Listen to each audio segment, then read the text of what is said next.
कार्तिक मास की कृष्ण पक्ष त्रयोदशी को भगवान धन्वंतरी का आविर्भाव हुआ था। व्यापारियों, चिकित्सा एवं औषधि विज्ञान के लिए यह दिन अति शुभ माना जाता है। दीपावली से 2 दिन पूर्व धन्वंतरी जयंती मनाई जाती है।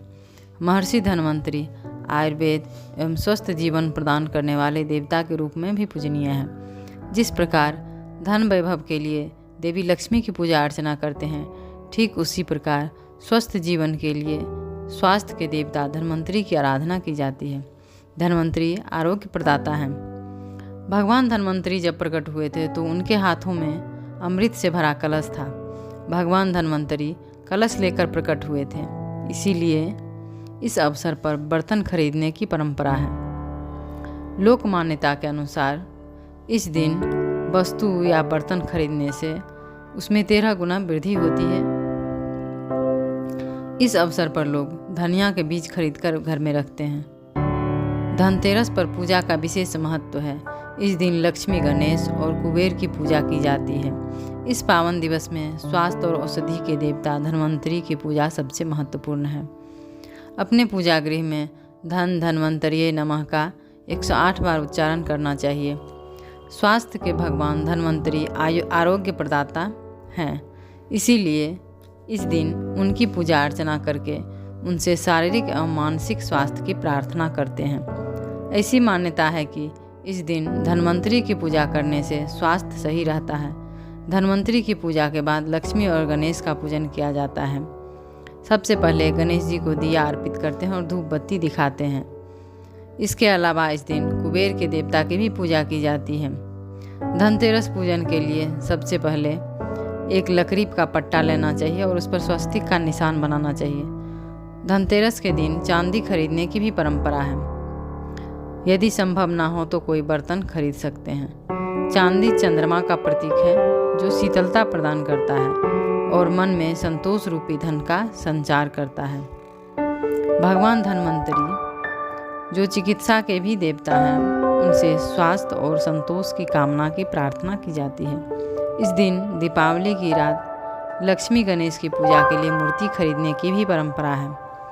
धनतेरस की शाम घर के बाहर मुख्य द्वार पर आंगन में दिए जलाने की प्रथा है। इस प्रथा के पीछे एक लोक मान्यता प्रचलित है। कथा के अनुसार प्राचीन समय में एक राजा थे जिनका नाम हेम था। दैव कृपा से उन्हें पुत्र रत्न की प्राप्ति हुई। 7 ज्योतिषियों ने जब बालक की कुंडली बनाई तो पता चला बालक का विवाह जिस दिन होगा उसके ठीक 4 दिन बाद उसकी मृत्यु प्राप्त हो जाएगी।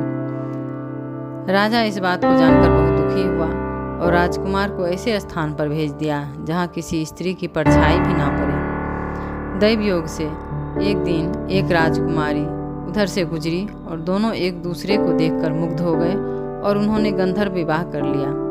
विवाह के पश्चात विधि का विधान सामने आया और विवाह के 4 दिन बाद यमदूत उस राजकुमार के प्राण लेने आ पहुँचे।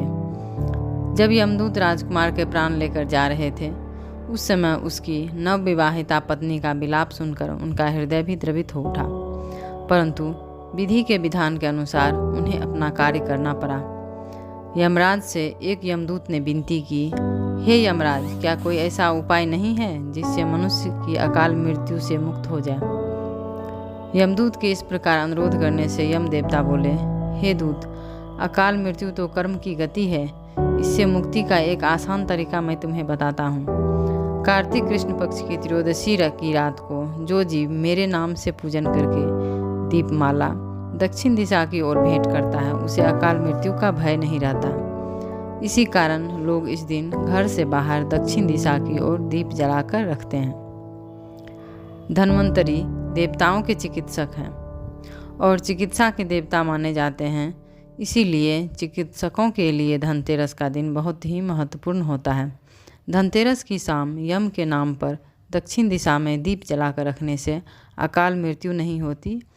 इस मान्यता के अनुसार धनतेरस की शाम को लोग आंगन में दीप जलाते हैं और यम देवता के नाम पर व्रत भी रखते हैं। धनतेरस के दिन दीप जलाकर भगवान धन्वंतरी की पूजा करते हैं। भगवान धन्वंतरी से स्वास्थ्य और संतोष बनाए रखने की प्रार्थना करते हैं। इस दिन चांदी का कोई बर्तन या लक्ष्मी गणेश अंकित चांदी का सिक्का खरीदना चाहिए। नए बर्तन में दीपावली की रात भगवान श्री गणेश व देवी लक्ष्मी के लिए भोग समर्पित की जाती है। धन्वंतरी त्रयोदशी से जीवन में निरोगता एवं स्वास्थ्य लाभ प्राप्त हो पाता है और हमारा जीवन प्रकाशमान हो पाता है। इस प्रकार धनतेरस पर्व के महत्व को समझते हुए इसे बहुत श्रद्धा और भक्ति भाव से मनाना चाहिए, ताकि जीवन में स्वास्थ्य, समृद्धि और संतोष की प्राप्ति की जा सके। अखंड ज्योति, नवंबर 2023, पृष्ठ संख्या 21। यदि आपको हमारा चैनल अच्छा लगा तो लाइक कीजिए, सब्सक्राइब कीजिए और शेयर कीजिए। बेल आइकन के बटन को ज़रूर दबाइए।